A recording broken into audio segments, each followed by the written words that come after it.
table of contents in front, so if you're looking for things, that may help you find the different things you're looking for. You'll see on page 3, we are in the process of hiring a new director for the placement of licensure office. It's looking like the interviews will be Monday.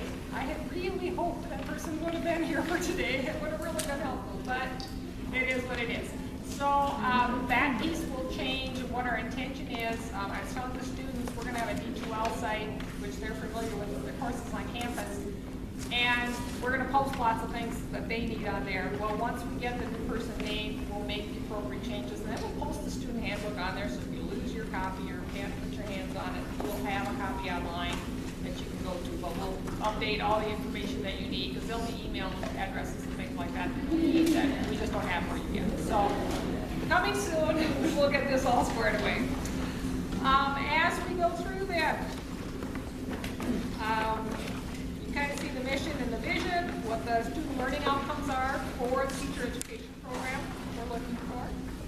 If you go to page 6, you see the Code of Ethics for Minnesota teachers.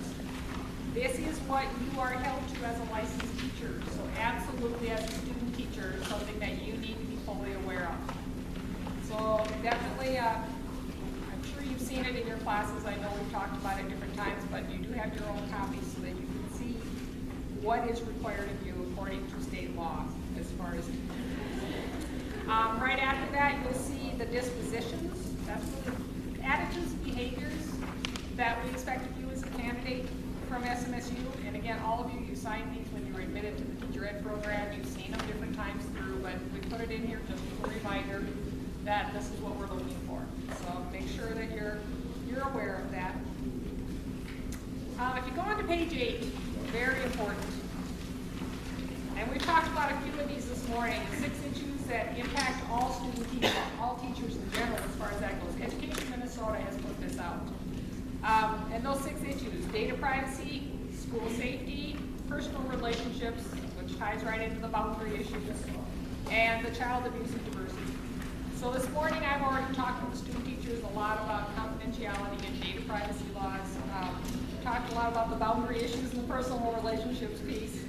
On the school safety side, that is actually a piece of the Code of Ethics that you need to keep your classroom a safe place for all students. And safe doesn't mean just physically safe, you know, that they can't put their fingers in the outlets or whatever.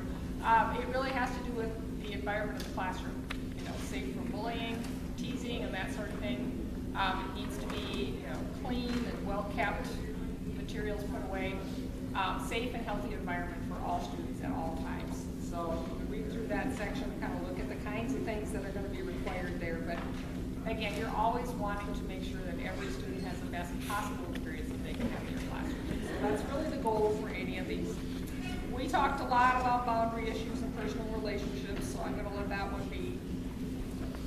Child abuse and other issues. As a student teacher, you are also held by the mandated reporter requirements. Okay, so one of the questions I get pretty often is, well, if I am kind of questionable, who do I report to? I'd start with your mentor teacher. If you think you see an issue, something going on, please immediately report it to your mentor teacher. And at that point, they will determine, you know, talking to the school principal and to the school social worker. Different schools have different routes for kind of going about these things. But when in doubt, please err on the side of the child. Go ahead and report something if you're not sure. It's so hard to know for sure what you're looking at. There are many times where poverty looks like neglect, and it can be hard to tell the difference. There are reasons a kid might have bruises, and you might not know, you know, they're just one of those kids who tears around a lot, falls off on the playground. Why is there something else going on? Always err on the side of the child. Much better to ask a question and make people aware than to not do something and then find out later what you really wish you had. You don't ever want to feel like that. So, you know, when in doubt, go to your mentor teacher and ask, or your principal or your building, and ask questions. It will be their responsibility to take it from there. But that is your role as a mandated reporter. If you see any of those types of things, child abuse, neglect, especially as you get to the older students, you see students who are maybe cutting or doing things that are injurious to themselves, you do need to report that sort of thing. Always in the best difficult though it might be, it is part of what a teacher does. Sometimes you have to have those difficult conversations. So that piece is in there. Diversity, becoming a bigger part of all of our schools. Southwest Minnesota alone has changed so much in the last 10 years.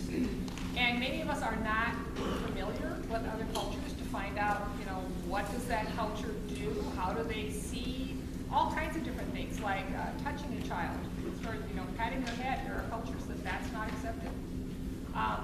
Some cultures it's not common to look someone in the eye when you talk to them. You might think the kid's ignoring you. So learning how to be culturally aware is really important. So as you see, you have a variety of cultures represented in your classroom. It's a very good thing for you to do some research and find out what do you need to know about that culture to be able to work with that child and with their parents and to make it include it in your classroom. Make them want to develop in your classroom. So those diversity issues are also brought in, but diversity means a lot of different things. It's not just color. It can be social economic. So we've got ranges of kids from the haves to the have-nots. It can be ability-wise, whether that's physical abilities or learning abilities. There are all kinds of things that can bring diversity into your classroom.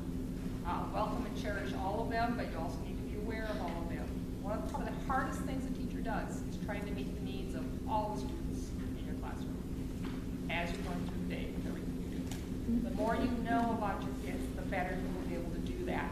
But you're going to have to arm yourself with some tools of what do you need to know based on that child's needs. So keeping that in mind at all times is important.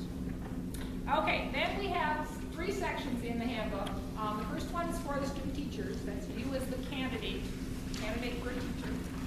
The next section, they're shorter for the mentor teacher and for the SMSU supervisor. We put them all together because we want you to know what the other person needs to do as well. So you're clear what's your role, what is, you know, each of the other people in this triad, what's their role, and what are we expecting of each of them. So on the first part, we start on page 11. This is what the student